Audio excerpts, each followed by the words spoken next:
ازيكم جميعا، انا مروه سامي، والنهارده ان شاء الله في الفيديو بتاع النهارده هنتعلم خطوات بسيطه جدا هتخلينا نقدر نصمم اي حاجه او نعمل ديزاين لاي حاجه احنا حابين نعملها. قبل ما ابدا في الخطوات واقول لكم عليها بالتفصيل، خليني اديكم بس مقدمه سريعه عن الحاجات اللي انا جربتها وازاي الخطوات اللي احنا هنقول عليها دي هتنفع في تصميم اي حاجه. انا اشتغلت فتره في ان انا كنت بعمل برودكتس او بعمل منتجات عليها الشغل بتاعي وببيعها، وكانت فتره جميله جدا وعملت فيها حاجات كتير زي ما انتم شايفين في السلايد اللي قدامكم ده. عملت نوت بوكس وبعتها، وعملت توت باجز، طبعت على توت باجز، طبعت على هوديز. وهنا في الفتره دي انا ما كنتش عارفه قوي خطوات التصميم دي، كنت شغاله كده بالبركه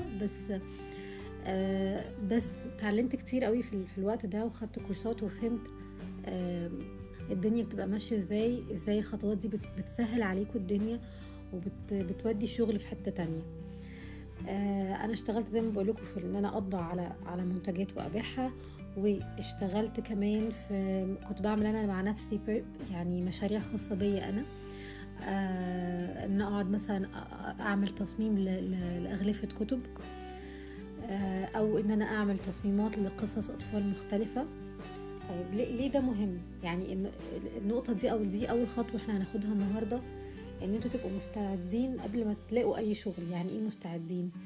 يعني لازم تمشوا ايديكم ولازم تجربوا تشتغلوا في كذا حاجة حتى لو انتوا مش معروض عليكم الشغل ده. يعني قبل ما يجيلي أي شغل في قصص الأطفال أنا كنت عاملة رسومات كتير جدا من قصص الأطفال ومذاكراها، وعمالة بحلم أو بتخيل أنا مع نفسي ان انا ماسكة كتاب من أوله لآخره وبعمله مع نفسي، وبعمل personal project او مشروع خاص بيا انا مع نفسي من غير ما يبقى فيه شغل او حاجه هتدفع لي. الحاجات دي بتفرق جدا، بتخليك سابق بخطوتين 3.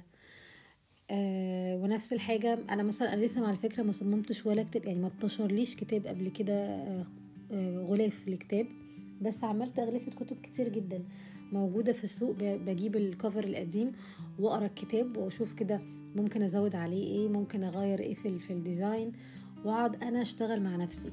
غير طبعا الكورسات اللي بتتاخد لو عندك القدرة أو إنك تجي تاخد كورسات، بيفرق جدا، الموضوع بيفرق جدا معاك. طيب النهاردة إن شاء الله أقول لكم على خطوات بسيطة جدا. أول خطوة قلناها دلوقتي حالا، اللي هو إن أنت تبدأ تشتغل حتى لو ما فيش شغل. يعني لو انت حابب انك تنشر قصص اطفال، ابدأ اعمل مشاهد واعمل وفكر في صور وارسمها وتخيل الشكل هيبقى عامل ازاي واشتغلها. انا اشتغلت في قصص اطفال الحمد لله كتير، بس الشغل جالي بسبب ان انا كنت اوريدي عامله ديزاينز وعماله انا شغاله مع نفسي من قبل كده. طيب احنا كده قلنا اول خطوه. تاني خطوه مهمه جدا، ازاي اعمل ديزاين مترابط. يعني ايه مترابط؟ يعني لو انا مثلا بعمل كولكشن لبرودكتس او عايزه اعمل منتجات كتير بس كلهم يبقوا نفس الفكره ونفس الشكل، ازاي يبقوا مترابطين مع بعض؟ لو انا بعمل غلاف لكتاب، ازاي يبقى بيعبر عن الكلام، وازاي اقدر اجمع كل الافكار بسرعه وبشكل يكون قوي؟ لو انا بعمل قصة اطفال، ازاي اجمع كل افكاري ويبقى ما يبقاش كل كتاب ملخبط وكل صفحة شكلها مختلف والشخصيات شكلهم مختلف عن بعض. هو ده اللي احنا هنتكلم فيه النهاردة ان شاء الله.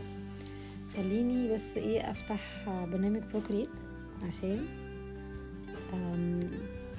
اقول لكم الخطوات دي بالتفصيل.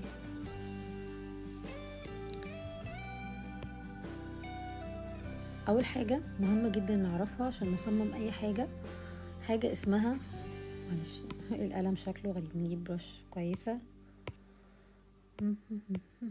اوكي، حاجة اسمها المود بورد.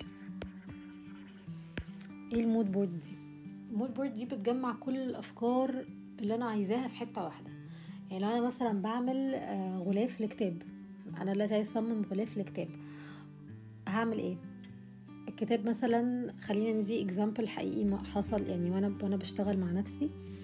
كان في كتاب كنت بقراه اسمه اللي هو ده، ثانية واحدة اهو، أبناء حورة. ده أنا قريته، الكتاب ده تحفة خطير. وأنا بقراه كتاب الاساسي طبعا اهو، ده الاصلي بتاعه، ده الكفر الاساسي بتاعه اللي موجود في السوق. الكفر تحفة وملوش حل، والكتاب تحفة اكتر منه، يعني كتاب فظيع. يعني انصح اي حد بيحب ال ال الخيال وكتب قوية وفي معاني داخلة جوه هيدن يقراه. لما قريت الكتاب حبيت اعمله كفر بطريقتي. الكتاب فيه حاجات خيالية كتيرة جدا، وتحس ان فيه جو اساطير شوية وجو يعني هو literally في كائنات، في عصافير براس يعني بني ادم براس عصفورة، وعصفورة براس بني ادم، يعني ده موجود في جوه الكتاب.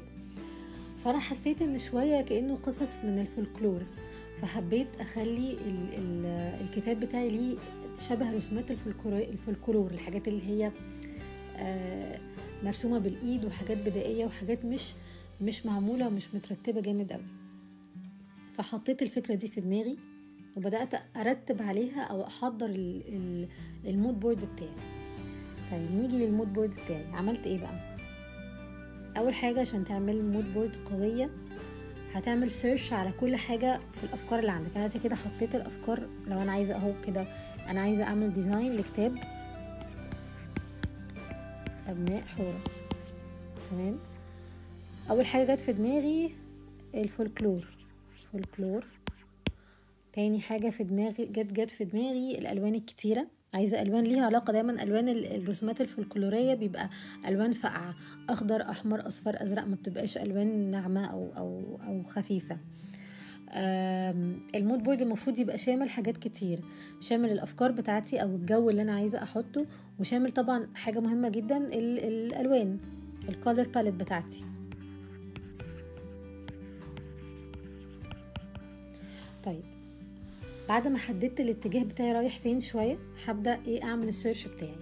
هدخل على برنامج اسمه بنترست، وفي حاجات تانية كتيرة طالعة اليومين دول، بس بنترست بالنسبة لي احسنهم او اسهلهم. هدوس كده، هعمل في السيرش فولكلور ارت. تمام، وهيبدأ يطلع لي حاجات بقى كتيرة. هشوف انا ايه اللي عاجبني في الموضوع. هبدأ اتفرج، والحاجات اللي بتشد انتباهي او بتشد نظري هبدأ انزلها عندي. يعني شكل الرسم البدائي ده عاجبني، او الرسم اللي هو شكله سهل او بسيط مفهوش حاجات عميقة او فيه تفاصيل كتيرة، ديتيلز مش صعبة. فده ده قريب شوية للي انا عايزة اعمله. فاقوم عاملة داونلود للصورة، يبقى تبقى الصورة عندي، غير كمان ان الوانها عجباني. هبدأ ادور اكتر، اي صورة تشد انتباهي هنزلها عندي. اي صورة حس مثلا كان في الكتاب بتاع ابناء حورة كان في شجرة، فحسيت ان انا عايزة اعمل الشجرة بفروع حمراء، هم عاملة لها داونلود. الفكرة دي عجبتني. هنا انا مش بقلد الصور اللي انا بنزلها، انا بس باخد الروح بتاعتها، باخد فكرة، بعمل انسبريشن، مش بقص وبلزق، مش بعمل كوبي بيست. طيب ايه تاني عجبني هنا؟ مثلا ده حصان بجناحين. تمام، هيوصلني لاشكال تانية. اي حاجة بتشد انتباهي هنزلها. هنا برضو دي عصفورة مرسومة بشكل فولكلوري. اي صورة هتعجبني هنزلها على طول.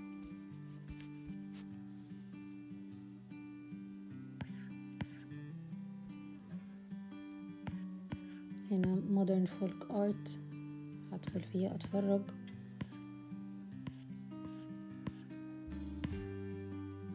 زي ما انتوا شايفين يعني الاختيارات لا متناهية. هنزل كام صورة كده علشان اوريكم شكل المود بورد هيبقى عامل ازاي. انا نزلت الصورة دي اوريدي.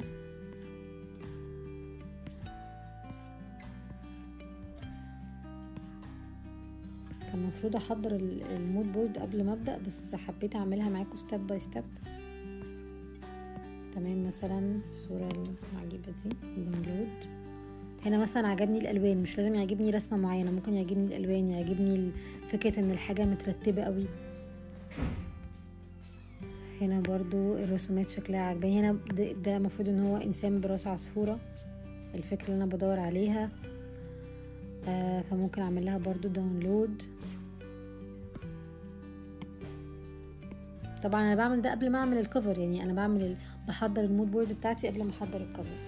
الكفر ده انا عاملاه من زمان قوي وحطاه عندي، فالمود بورد الاصليه بتاعته ضاعت، ما بقتش مسجلاها عندي. فانا كده عملت داونلود لكذا صوره. هبدا اعمل ايه بقى؟ هنزل الصور اللي انا جمعتها دي في المود بورد اللي قدامي ده. هبدا كده انزل، هعمل اد insert فوتو، هنزل كل الحاجات اللي انا جمعتها دي عندي واحطها جنب بعض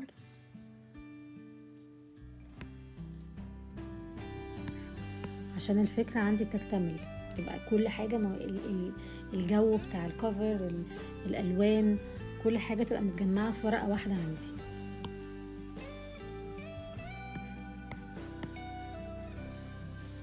الكولر باليت هبقى مرتباها برضو، هبدا احط الالوان اللي عجباني.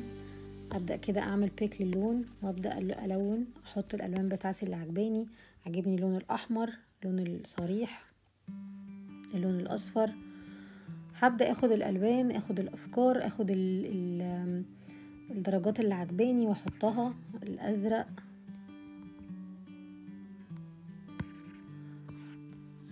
طبعا ممكن ازود تفاصيل كتير، بس يعني انا بس بوريكم فكره بشكل كروكي ان يبقى عندي مود بورد. المود بورد دي هتحميني جامد جدا من ان انا اخد الحاجه كوبي بيست.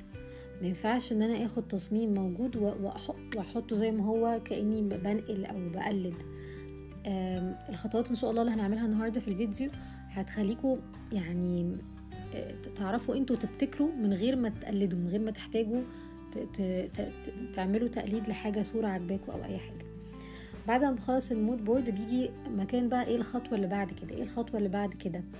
بعد خطوه المود بورد في خطوه اسمها، هجيب صفحه جديده عشان ايه تبقى الدنيا مترتبه، حاجه اسمها thumbnails. يعني ايه thumbnails؟ يعني بنعمل ايا كان بقى اللي احنا بنصممه، سواء بقى صفحه من كتاب اطفال او كفر كتاب، او بعمل ديزاين على توت باج عايزه اطبعه على توت باج.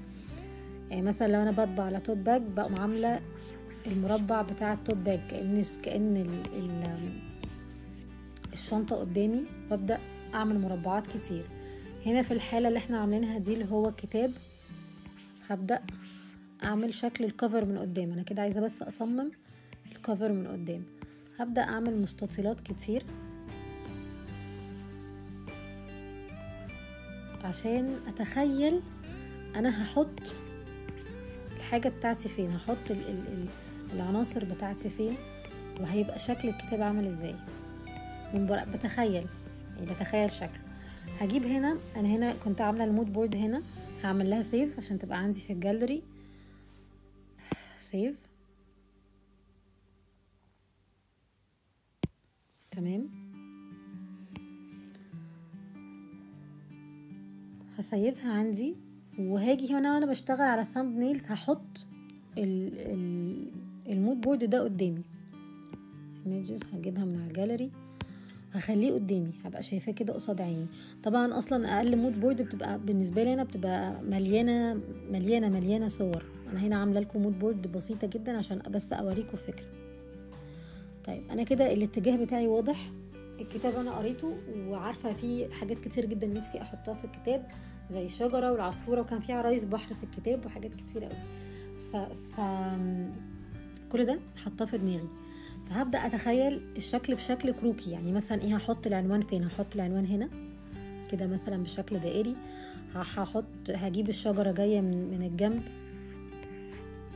بالشكل ده، ومثلا في مثلا راس عصفورة مثلا هنا جاي كبير، او راس طائر، والعنوان هيبقى في المنطقة دي. ولا بصي الموضوع شكله بدائي جدا، يعني مش لازم الثامب نيل تبقى معمولة بحرفنة او رسومات باينة. ممكن بس تبقى رسومات بشكل مشخبط بس بيبين انت عايزة تعملي ايه، الشكل اللي انت عايزة تعمليه. هل ممكن اعمل مثلا جناحين كده هو كبار،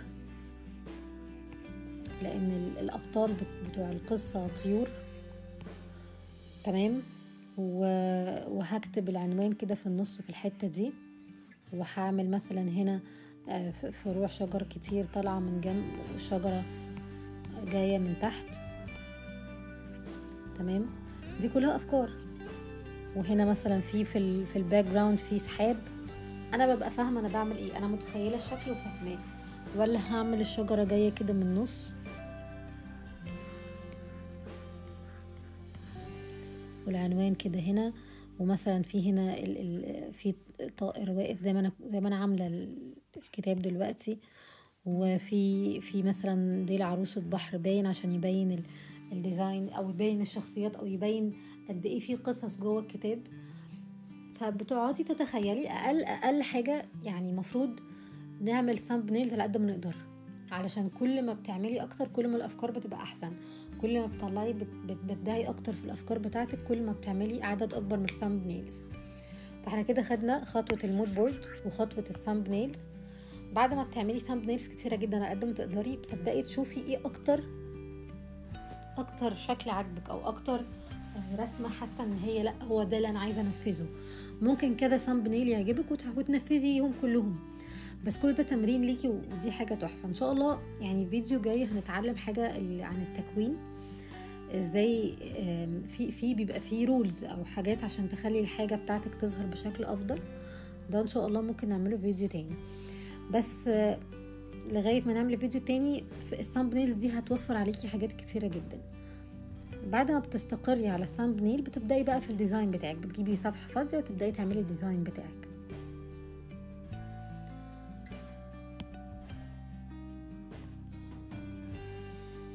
انا هنا عملت الديزاين بتاعي، انا راضيه عنه جدا وحابه فكره الديزاين بتاعي جدا. بعد ما بعمل ديزاين ممكن تحطه على موك اب ده اللي هو تجيبوا شكل برضو موك اب من على بنترست وتحطوا عليه الكفر بتاعك عشان تشوفوا الشكل النهائي هيبقى عامل ازاي. الكلام ده بينطبق مش بس على تصميم الكتاب او على تصميم كفر، بينطبق على اي حاجه. طب بينطبق على تصميم اشارب، بينطبق على تصميم ديزاين توت باج زي ما قلت لكم قبل كده، على اي حاجه، على قصه اطفال، على مشهد جوه قصه اطفال. لو مشينا بالشكل ده هيفرق جدا. انا لما باجي اعمل قصه اطفال بعمل المود بورد للقصه كلها ككل، بحط في المود بورد بتاعتي ايه شكل الكاركترز عايزاه يبقى عامل ازاي. برضو بدور على بنترست وبطلع من على بنترست افكار الكولر باليت اللي هتكون موجوده في كل الستوري. يعني المفروض يبقى في عدد من الالوان، ده اللي بشتغل بيه. مش كل صفحه تبقى الوان ملهاش علاقه ببعضها، لازم القصه كلها تبقى بألوان متناسقة مع بعض ونفس الألوان. هما كام لون بشتغل بيه، مش بشتغل ب500 لون، أو يعني بيبقى كل قصة الألوان واحدة. هنا مثلا في ديزاين كنت بعمل كولكشن لديزاين لإشاربات ونوت بوكس وتوت باجز. زي ما انتوا شايفين كل الموضوع متناسق، هتلاقوا نفس الألوان موجودة في الرسومات كلها. عشان انا كنت عامله قبل ما ابدا في الكولكشن او قبل ما ابدا في الديزايننج، كنت عامله مود بورد حاطه فيه الالوان اللي انا عايزاها، الافكار اللي انا عايزه اعملها. مثلا هنا افكار الورد، كل حاجه ممكن تصمموها بتحتاجوا الخطوتين دول، المود بورد والثامب نيلز. الثامب نيلز هنا استخدمتهم وانا بعمل التوت باجز بتاعتي، بشوف شكل رسوماتي بعمل عليها ازاي، واستخدمتها وانا بعمل النوت بوكس، واستخدمتها وانا بعمل الاشاربات. فالحاجتين دول مهمين جدا. وتاني هنصحكم ان انتوا قبل ما تبدأوا اي حاجة، هنا بصوا بعد الحاجة ما اتنفذت الاشارب والتوت باج والنوت بوك، فنصيحة قبل ما تبدأوا اي حاجة اعملوا الخطوات دي، اعملوا مود بورد واعملوا ثامب نيلز، وهتحسوا بفرق جامد جدا في الكواليتي بتاع شغلكم. يا رب ما كنتش طولتوا عليكم، ويا رب يكون الفيديو المرة دي مفيد. ولو عندكم اي اسئلة قولولي في الكومنتات. شكرا جدا على وقتكم.